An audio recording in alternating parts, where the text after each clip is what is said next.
ये आकाशवाणी है। अब प्रस्तुत है जगन्नाथपुरी में आयोजित भगवान श्री जगन्नाथ जी के वार्षिक रथ यात्रा महोत्सव पर रेडियो रिपोर्ट। शहर की ओर जा रहा हर मार्ग आज भीड़ से भरा था। सबके कदम तेजी से चल रहे थे। मन में एक ही भाव था, कैसे जल्द से जल्द बड़ोदांड अर्थात शहर के उस मुख्य मार्ग पर पहुंचे जहां आज भगवान की सवारी निकलने वाली है। आज थी आषाढ़ मास के शुक्ल पक्ष की द्वितीय तिथि, पावन रथ यात्रा का दिन। पुरी में आज से प्रारंभ हुआ महाप्रभु श्री जगन्नाथ जी का विश्व प्रसिद्ध रथ यात्रा महोत्सव।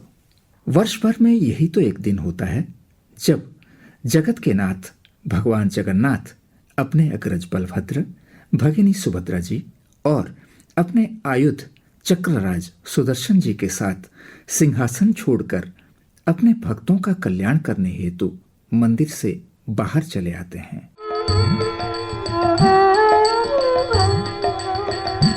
थका मन चालो जीवा चकानयन देखिबा, थका मन चालो जीवा चकानयन देखिबा, शंखनादि मदଳରେ बेनी नेत्र पखालिबा, थका मन चालो जीवा चकानयन देखिबा।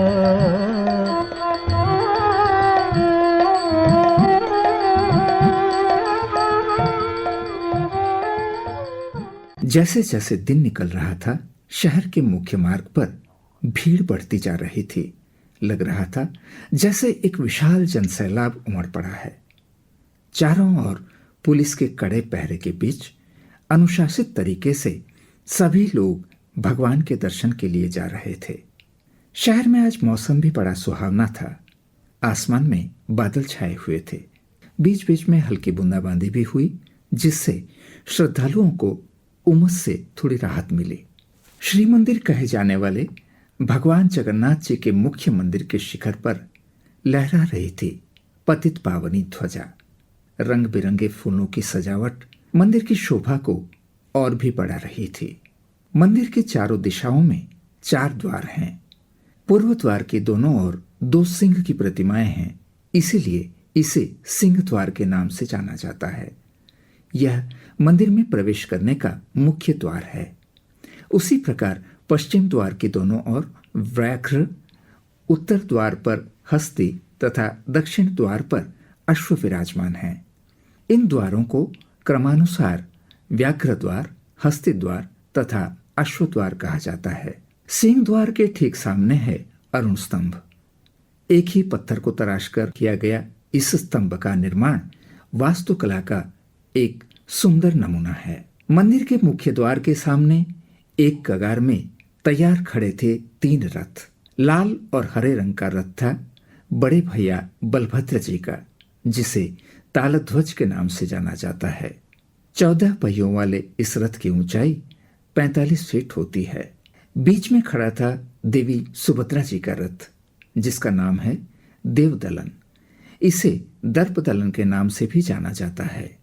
लाल और काले रंग के वस्त्र से आच्छादित 12 पहिए वाले इस रथ की ऊंचाई 44 फुट 6 इंच होती है।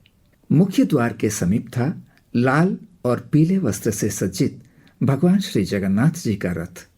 16 पहिए वाले इस रथ की ऊंचाई 45 फीट 6 इंच होती है। यह रथ नंदीघोष के नाम से प्रसिद्ध है। हर वर्ष भगवान की रथ यात्रा के लिए नए रथों का निर्माण किया जाता है।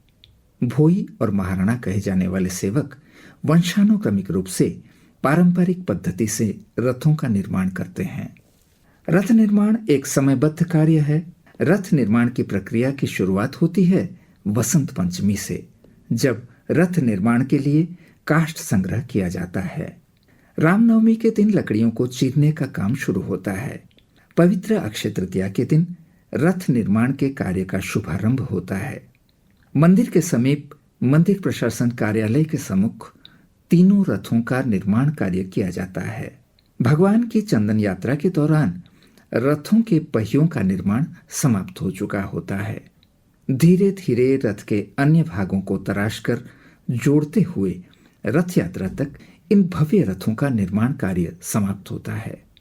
पारंपरिक ज्ञान, अनुभव और तपती धूप में किए गए कठिन परिश्रम का परिणाम है ये तीनों रथ, जिन पर सवार होकर प्रभु आज गुंडीचा रानी को दिए गए अपने वचन को निभाने के लिए अपने जन्मस्थल गुंडीचा मंदिर तक की यात्रा करेंगे।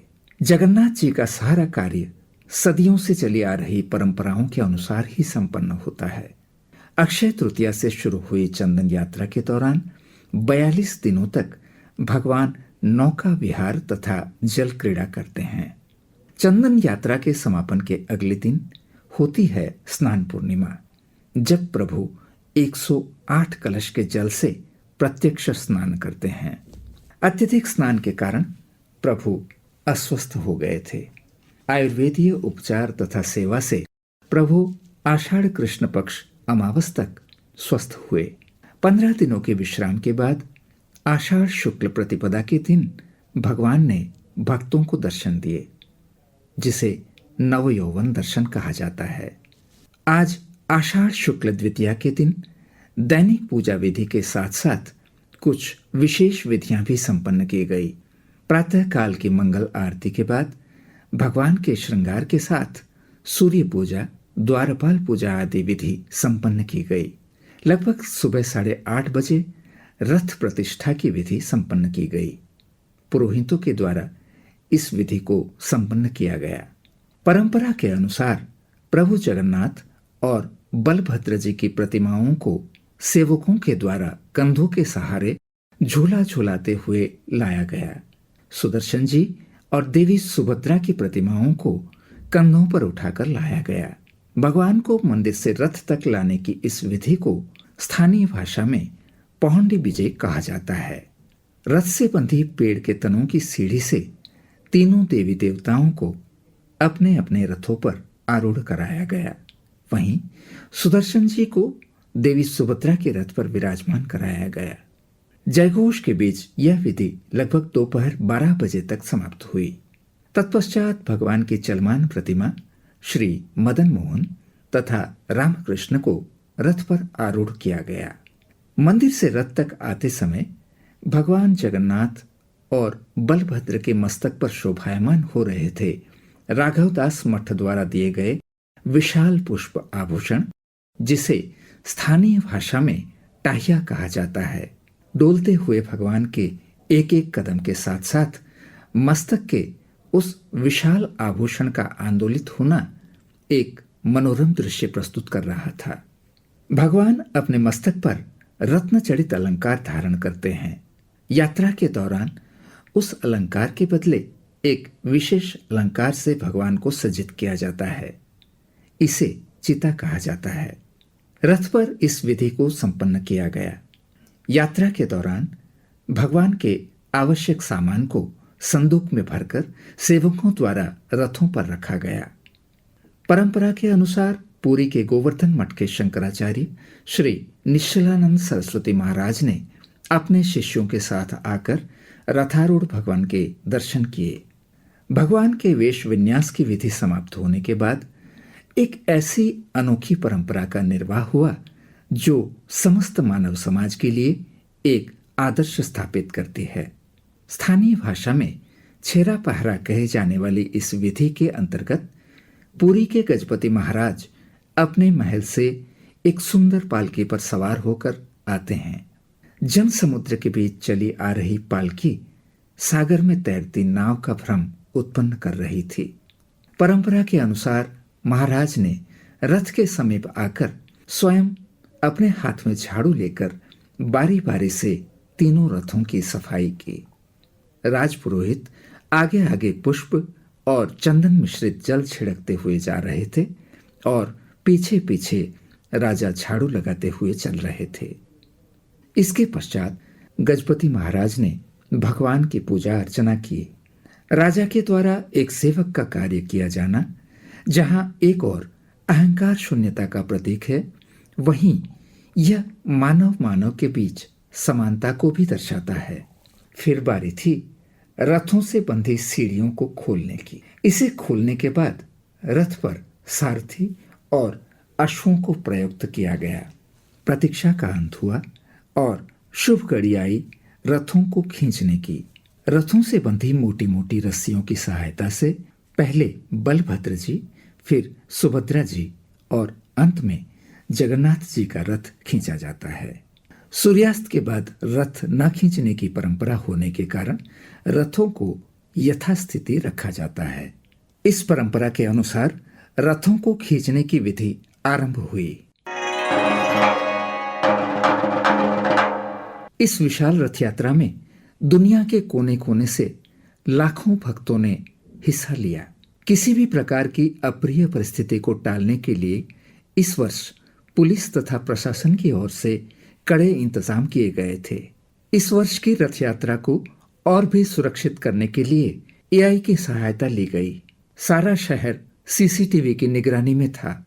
सरकार के विभिन्न विभागों ने भी इस रथ यात्रा में अपनी अपनी भूमिकाएं बखूबी निभाई। रथों के गुंडीचा मंदिर पर पहुंचने पर भगवान को रथों से उतारकर गुंडीचा मंदिर के सिंहासन पर प्रतिष्ठित किया जाएगा। पंचमी के दिन रथों के मुखों को मुख्य मंदिर की ओर मोड़ा जाएगा।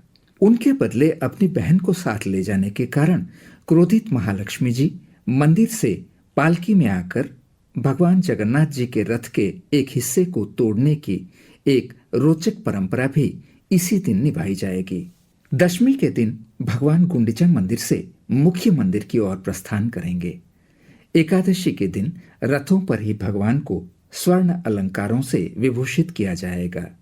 अत्यंत भारी सोने के अलंकारों से सुसज्जित प्रभु का यह मनमोहक वेश सोना वेश के नाम से प्रसिद्ध है। चंडी चामुंडा अशरीरी शक्तियां आदि को संतुष्ट करने हेतु द्वादशी के दिन भगवान को उनके अधरों की ऊंचाई वाली मटकियों में विशेष पेय अर्पित किया जाता है। इसे अधरपणा कहा जाता है। तत्पश्चात रथ पर ही उन मटकियों को तोड़ दिया जाता है। बहते हुए पेय को प्रसाद के रूप में ग्रहण किया जाता है। अंत में समय होता है भगवान के मंदिर में वापस जाने का। त्रयोदशी के दिन सेवकगण उन्हें पुनः मंदिर में ले जाते हैं, पर रूठी हुई लक्ष्मी जी मंदिर के द्वार बंद कर बैठी होती हैं। अपने साथ लाए हुए रसगुल्ले देकर भगवान लक्ष्मी जी को मनाते हैं। तब कहीं जाकर मंदिर के द्वार खुलते हैं।